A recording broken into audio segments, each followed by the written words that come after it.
நான் ஆபீஸில் இருப்பேன், வீட்டில் இருப்பேன், பனையூருக்கு வருவேன். பனையூருக்கு வந்து அந்த தெருவை நாத்த அடிக்க வச்சுக்காதடி நாதேரி. எங்க கிட்ட அந்த ஜல்லிக்கட்டின் ஒருங்கிணைப்பாளரே இருக்கிறார், அண்ணன் ஜல்லிக்கட்டு ஜலீல் அவர்கள்.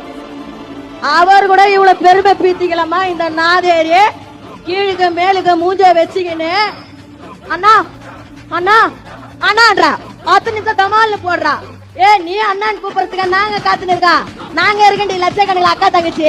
இதுக்கப்புறம் இன்னொன்னு வீணா போனது வந்தவன பதிவு கொடுத்துடணுமா? எங்க விருப்பம் நாங்க வந்துக்கிறோம். இந்த நாதேரிக்கு வந்தவன கிரீட வச்சில்ல செங்கோல் கொடுக்கலன்னா இது என்ன நியாயமா? இது பெண்களுக்கு அரசியல் தெரியாது, பெண்களுக்கு அரசியல் தெரியாது. எல்லா அரசியலையும் தெரியும். எப்ப வெளிப்படுத்தணுமோ அப்ப வெளிப்படுத்துவாங்க. கடைசி முதல்வர் ஸ்டாலின் அவர்களே, உங்களுக்கு ஒரு கேள்வி. நான் ஊழல் செய்ய மாட்டேன் என்று உங்களால் சொல்ல முடியுமா? தீய சக்தியோட மகளிர் மாநாடு நடந்தது. அதுல ஒரு அக்கா சொல்றாங்க, எங்களுக்கு மட்டன் பிரியாணி கொடுத்தாங்கோ, மாசா கொடுத்தாங்கோ, லட்டு கொடுத்தாங்கோ, குட் டே பிஸ்கட் கொடுத்தாங்கோ, தண்ணி பாட்டில் கொடுத்தாங்கோ. ஒரு 3 மணி நேரம் விழாக்கு எங்க பெண்களுக்கு எவ்வளவு கொடுத்திருக்கீங்க?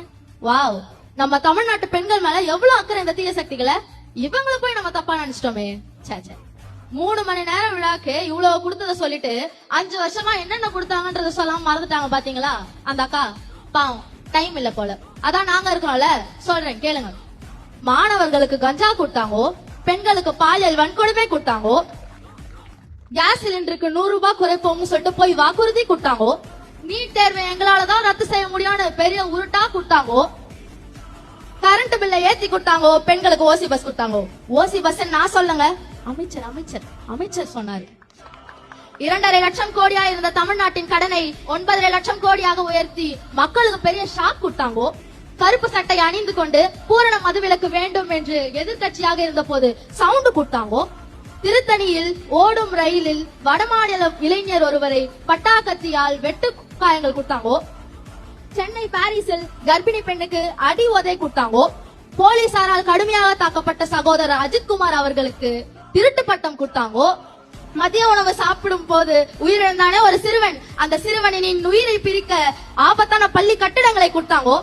இதெல்லாம் பத்தாதுன்னு தமிழக பெண்களை அசிங்கமா கேட்கறதுக்கு சிவாஜி கிருஷ்ணமூர்த்தி ஐயாவை கொடுத்தாங்கோ. கடைசியில ஓட்டு போட்ட ஒட்டுமொத்த தமிழக மக்களுக்கும் பெரிய குண்டால அல்வா கொடுத்தாங்கோ.